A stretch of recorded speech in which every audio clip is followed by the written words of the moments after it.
Good afternoon. Today's topic of discussion is tetanus and anthrax. Tetanus is an acute disease which is manifested by skeletal muscle spasms and autonomic nervous system disturbances. Tetanus is different from tetany. Tetanus is a bacterial infection. Tetany is hypocalcemic condition. Tetanus is caused by bacteria Clostridium tetani. Tetanus is completely preventable by vaccination. It occurs in both developed countries and developing countries where the rate of vaccination is low.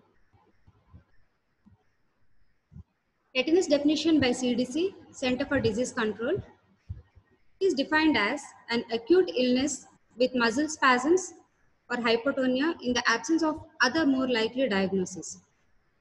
Neonatal tetanus definition by WHO, it is defined as an illness occurring in a child who has normal ability to suck and cry in the first 2 days of life, but who loses this ability between day 3 and 28 of life and becomes rigid and has spasms.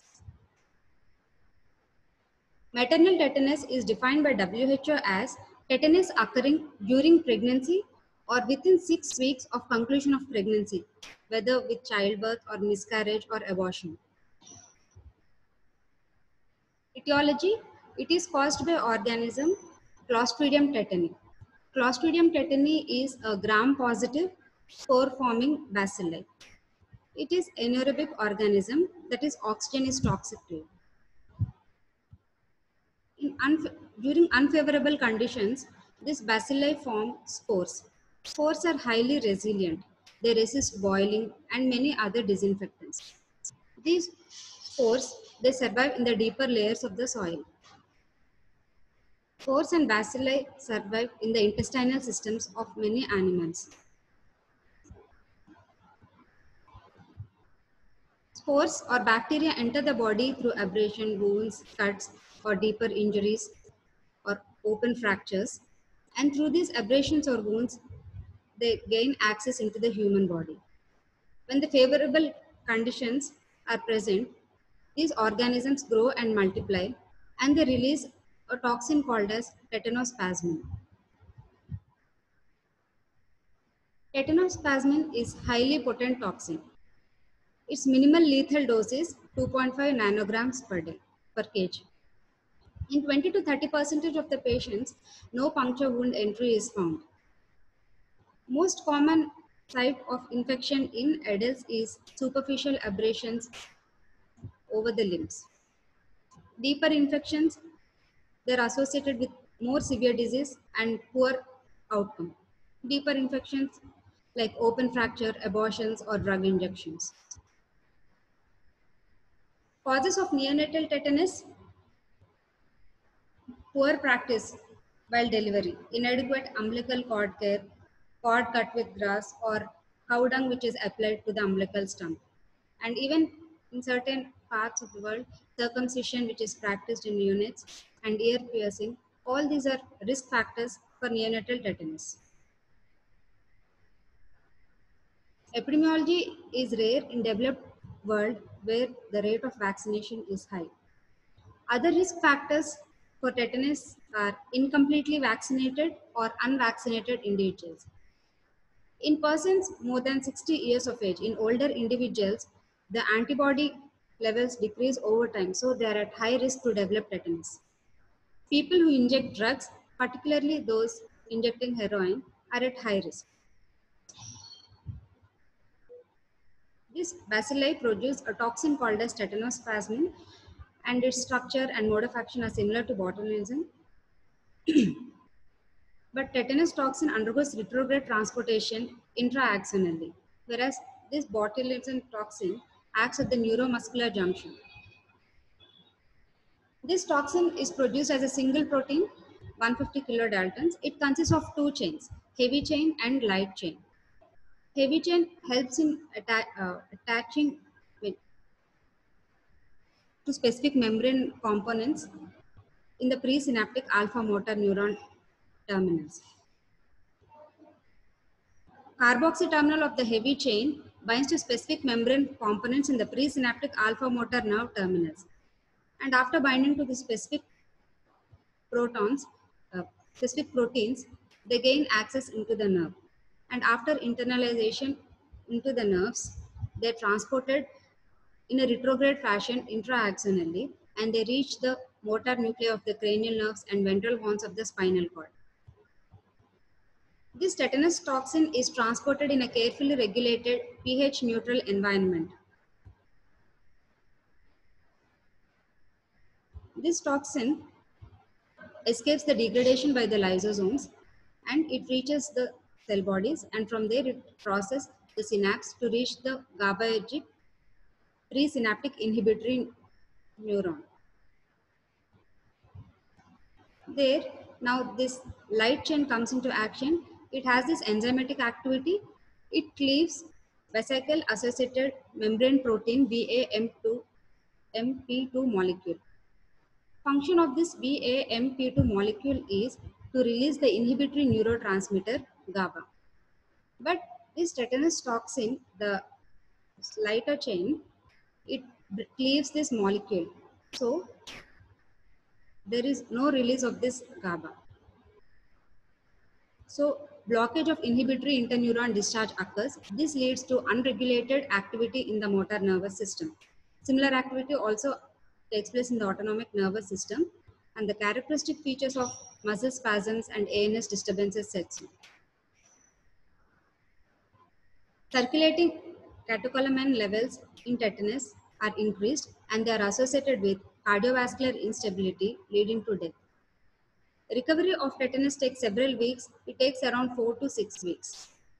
And the mechanism of recovery is not clearly known. It can be due to peripheral nerves sprouting or toxin degradation. Coming to clinical manifestations, tetanus can manifest as localized tetanus or generalized tetanus, including neonate. Localized tetanus, only isolated areas of the body, particular group of muscles are affected. Example like in cephalic tetanus, if the cranial nerves are involved, the pharyngeal and laryngeal muscle spasms occur, and this leads to aspiration and respiratory airway obstruction. Generalized tetanus.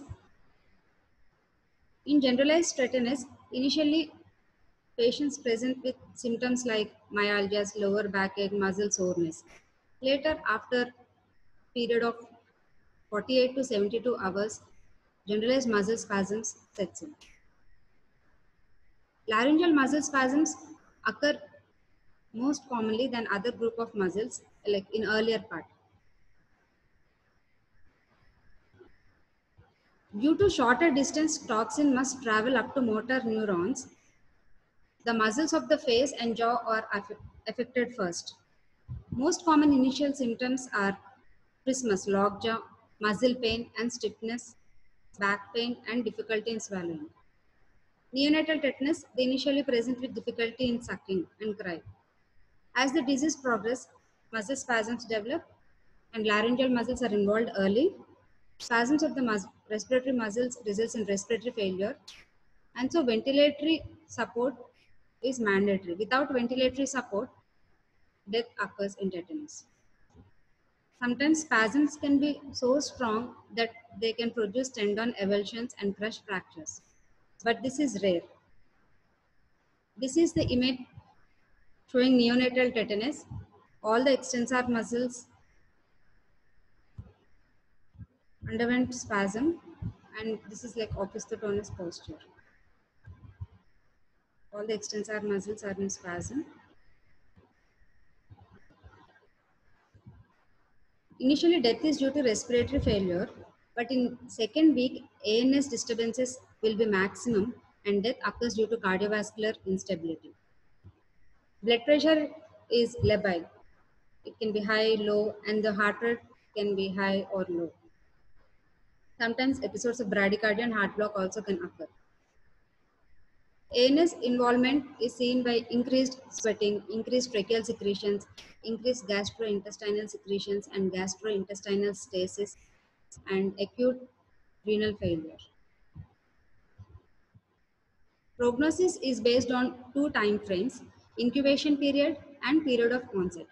What is incubation period? It is the time from wound to first symptom. Period of onset is the time from first symptom to generalized spasm. Incubation period for tetanus is 7 to 10 days. Period of onset is 48 to 72 hours. Shorter the times, worse is the outcome. In neonatal tetanus, the younger the infant, like if the child is born at 34, 35 units, that is if it's premature birth, and also if the birth weight is low, then prognosis is worse. Diagnosis of tetanus is purely based on clinical grounds. You should not wait for lab reports because if treatment is delayed awaiting lab reports, then you can lose the patient. Before starting the treatment, you can send swabs from the wound for culture of the Clostridium tetani, and also before administering antitoxin, you should check for the levels of the immunoglobulins. You should check for the levels of the antibodies in the patient. The samples are taken before administration of the antitoxin, and levels more than zero point 0.1 international units per ml are protective, and they do not support the diagnosis of tetanus. If the levels are below this, then there's high chance that you can diagnosis is tetanus. And you can also check for levels of the tetanus toxin. PCR may be used for detection of this tetanus toxin, but sensitivity is not known. What are the mimics of generalized tetanus? Strychnine poisoning or dystonic reactions to antidopaminergic drugs. But abdominal muscle rigidity is continuous in tetanus, whereas it is episodic in strychnine poisoning and dystonic reactions. In neonatal tetanus, you should first rule out hypocalcemia and meningoencephalitis before concluding the diagnosis of tetanus. And cephalic tetanus, you should rule out oropharyngeal infections first. Treatment. Start treatment as early as possible. Treatment can be categorized into various sections. Firstly, you should take care of the wound. Wound should be properly cleaned and thoroughly debrided. All the necrotic material should be removed first because they are a good focus for this anaerobic growth of the tetanus. Failure to remove such pockets can result in recurrence of the tetanus, or it can prolong the disease course. And antibiotic therapy, metronidazole is the best. You cannot give metronidazole by oral route because due to increased GI secretions and increased stasis, oral absorption is limited. So you can give metronidazole either rectal route or IV route, 400 mg rectal, 500 mg IV every 6th hourly. For about 1 week you should give. Alternative is penicillin, but theoretically it may exacerbate spasms. And once the wound care is taken, you should neutralize the unbound toxin. Once the toxin is bound to the presynaptic GABAergic interneurons, very less can be done to the patient. So before that, you should neutralize the toxin as early as possible. For that, you need to administer antitoxin. Two preparations are available: human tetanus immunoglobulin and equine antitoxin. Out of these, human tetanus immunoglobulin is the preparation of choice due to less chances of anaphylactic reactions, but this is a bit costlier. Whereas equine antitoxin, it has chances of anaphylactic reactions, but it is cost effective. In developing countries, equine antitoxin can be used. Think dosage of these preparations: human tetanus immunoglobulin, it is given in a dosage of 3000 to 5000 international units, and a portion of it is injected around the wound. Equine antitoxin, it is given in a dosage of 10,000 to 20,000 units. There are several studies or trials indicating that intrathecal administration of part of this antitoxin can neutralize the toxin which is reaching the nervous system, and results can be promising. So intrathecal administration of TIG from 50 to 1500 units is administered intrathecal. Before administering this equine antitoxin, hypersensitivity testing is done. After neutralizing this unbound antitoxin, next we treat, we give supportive management to the patient. Our main treatment is, we should aim at controlling the spasms because the spasms are very painful. So we can relieve this pain by giving antispasmodics. Spasms can be controlled by with heavy sedation, giving benzodiazepines, chlorpromazine, and phenobarbital. IV magnesium sulfate is also a good relaxant. But problem with these drugs is, along with, they cause respiratory depression. So patient can end up in respiratory failure, leading to death. So we should titrate dosage of these uh, drugs, and also we should check for the respiratory depression which is occurring. So ventilatory backup is must in these centers. Respiratory failure is a common cause of death if ventilators are not available. Propofol infusions are used successfully to control both spasms and provide sedation. Next comes airway securing. In these tetanus patients, it is better to secure airway as early as possible because due to increased tracheal secretions and due to laryngeal muscle spasms and pharyngeal muscle spasms, intubation may be difficult. So it's better to secure as early as possible.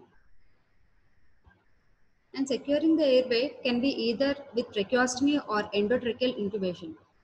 But the course of the disease is very long. It can take around 4 to 6 weeks for patient to get recovered. So instead of endotracheal intubation, we prefer tracheostomy.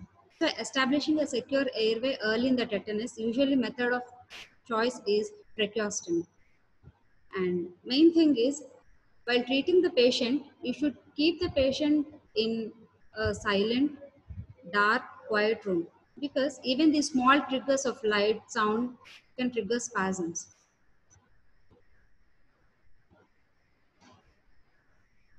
Cardiovascular complications, that is rapid fluctuations in the blood pressure and heart rate, should be managed accordingly. Cardiovascular stability is improved by increasing sedation with IV magnesium sulfate, morphine, fentanyl, and other sedatives. We should check that IV magnesium sulfate plasma concentration is between 2 to 4 millimoles per liter. Otherwise, toxicity can occur. And clinically, you should uh, titrate it according to the patellar reflex.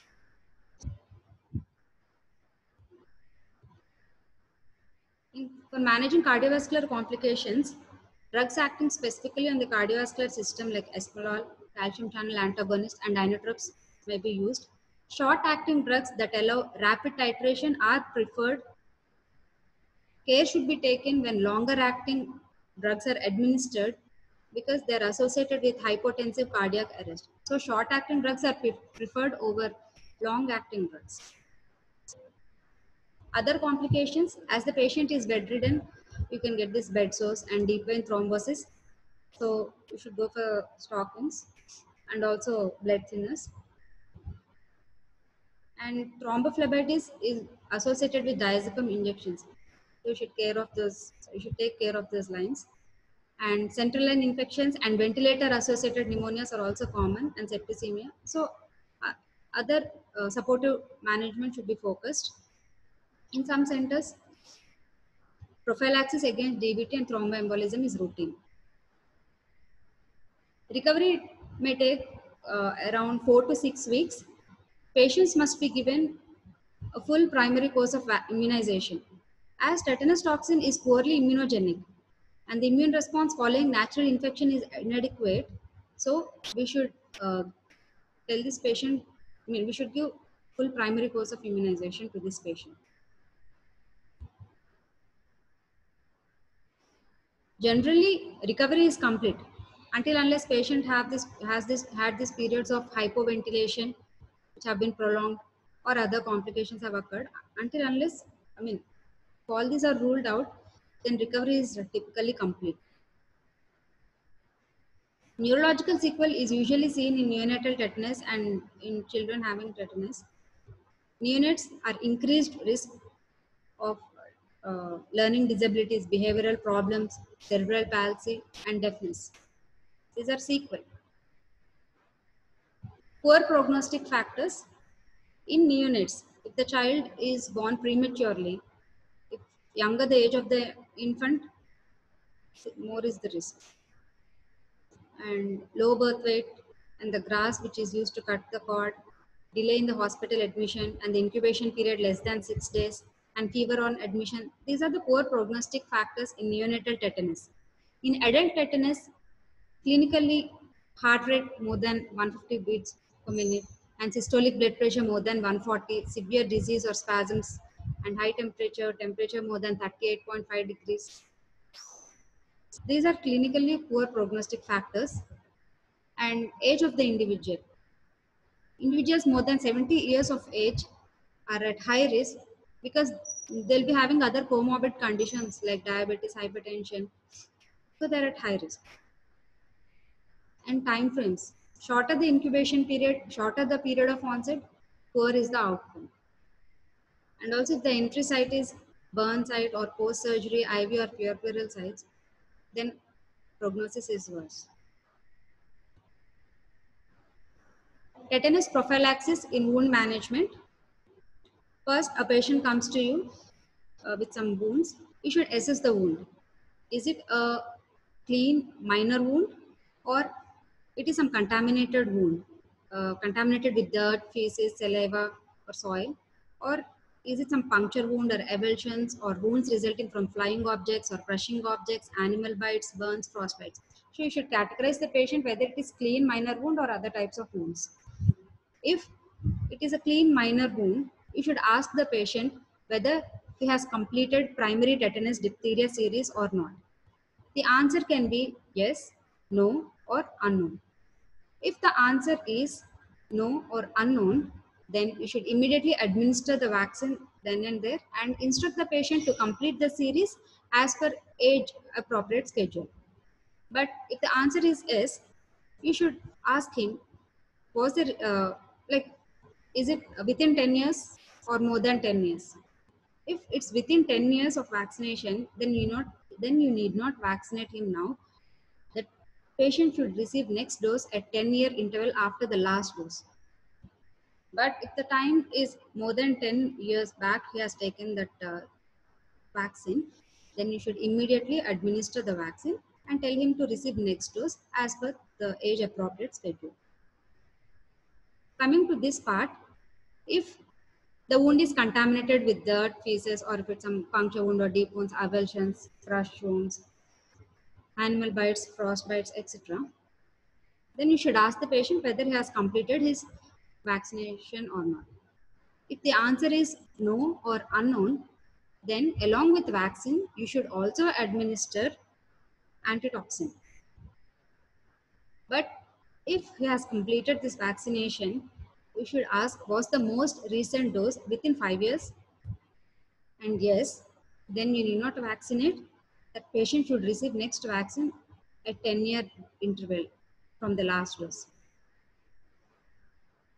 But if the most last recent dose was more than 5 years back, then you should administer vaccine and the next dose as per age appropriate schedule. So we are administering immunoglobulin only if the wound is bad contaminated wounds and the patient's history of vaccination is unknown, or if the patient has not been vaccinated, has not completed his diphtheria series.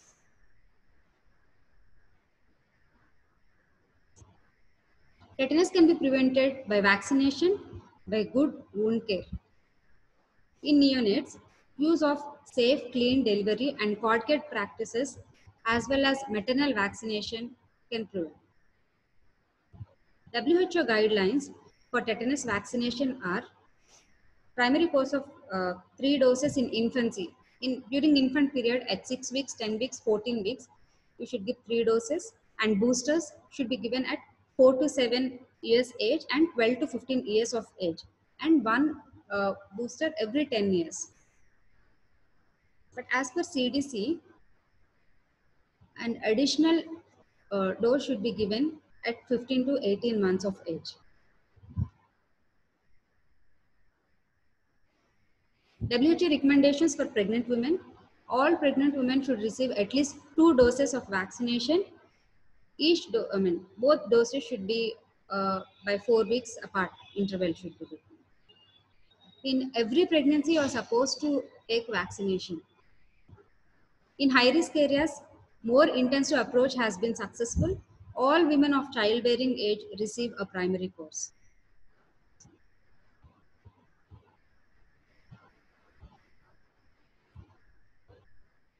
Already discussed, individuals sustaining tetanus prone wounds should be immunized if their vaccination status is incomplete or unknown, or if their last booster was given 10 years earlier.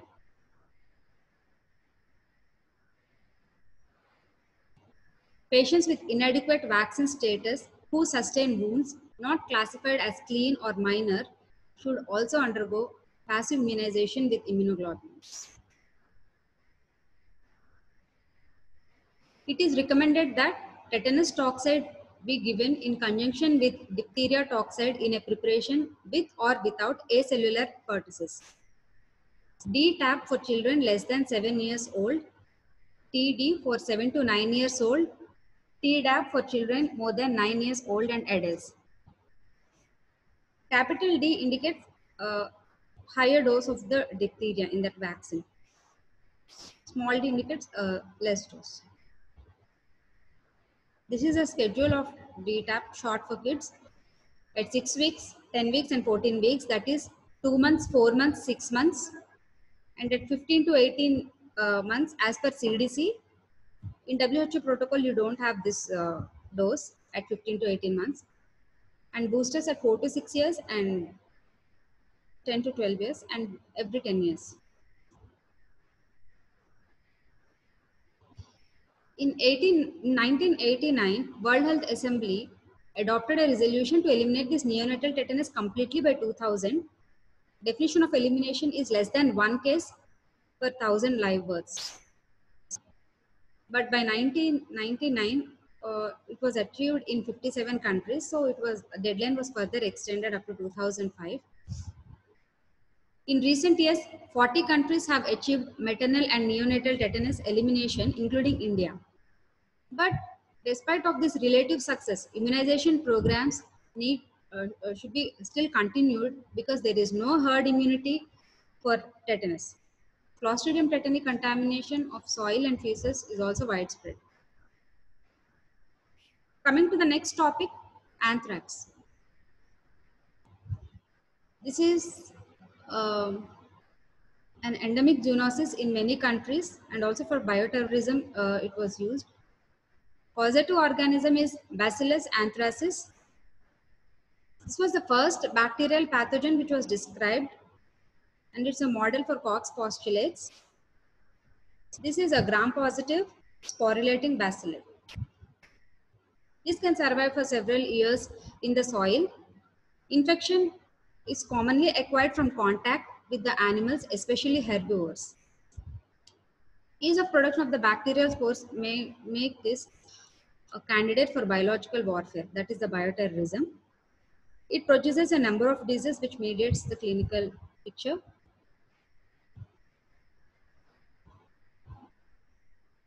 Portals of entry and dissemination. Bacillus anthracis can invade the body by 4 routes: by ingestion, transcutaneous inhalation, or direct parenteral injection.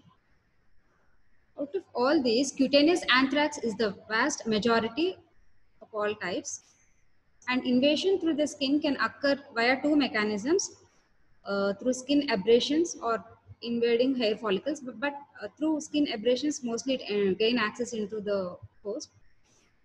Occupational exposure to anthrax spores occurs during processing with the hides, animal and animal products, hides, bone products.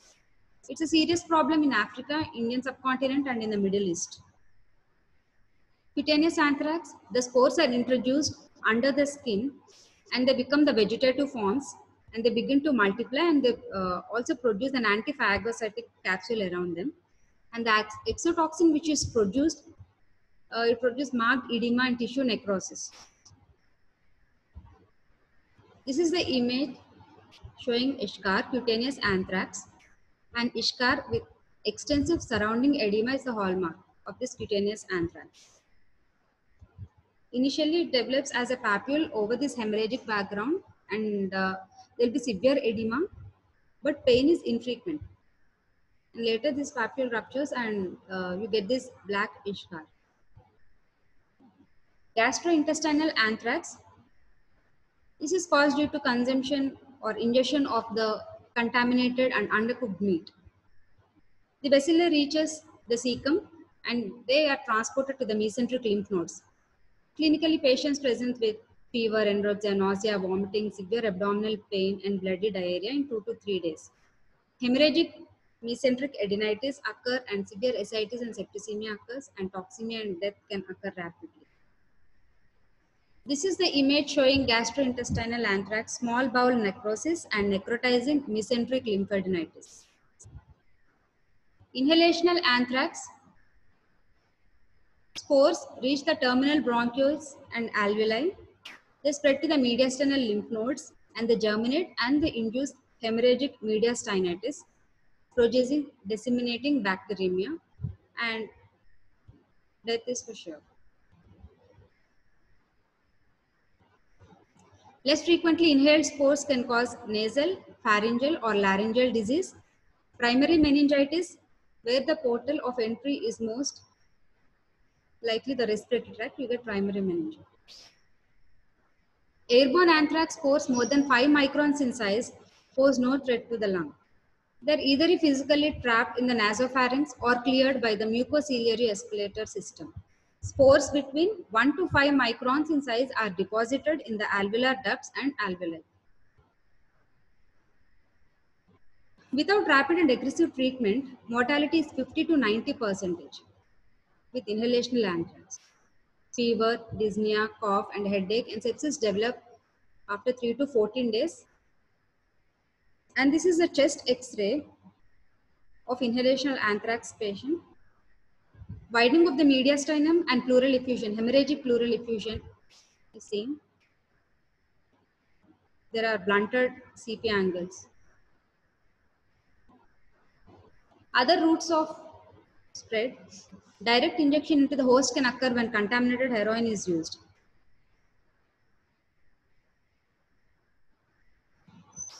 It's a bioterrorism agent. In 2001, in the US, 22 cases of anthrax resulted from attempts to deliberately expose selected individuals or organizations.